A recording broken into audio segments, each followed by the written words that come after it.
I'm very good with wearing sunscreen, and I try to get all of my patients to form very good sunscreen habits early in life.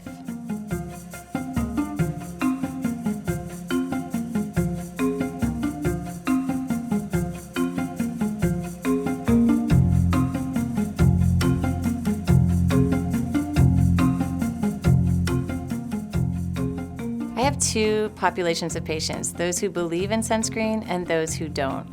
And really the truth is, sunscreen really matters. My tip for you, wear sunscreen every day. Wearing sunscreen is going to prevent those brown spots that start to occur.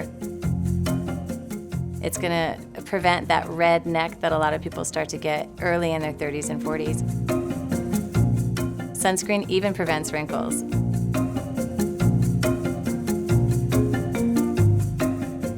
In the winter, you can use an SPF 15 to 30. In the summertime, you want to use an SPF 30 to 50. Sunscreens have to say on the label, UVA and UVB protective. And if it's water resistant, it'll tell you how much time it lasts in the water. So 40 to 80 minutes is the maximum. I'm very good with wearing sunscreen, and I try to get all of my patients to form very good sunscreen habits early in life.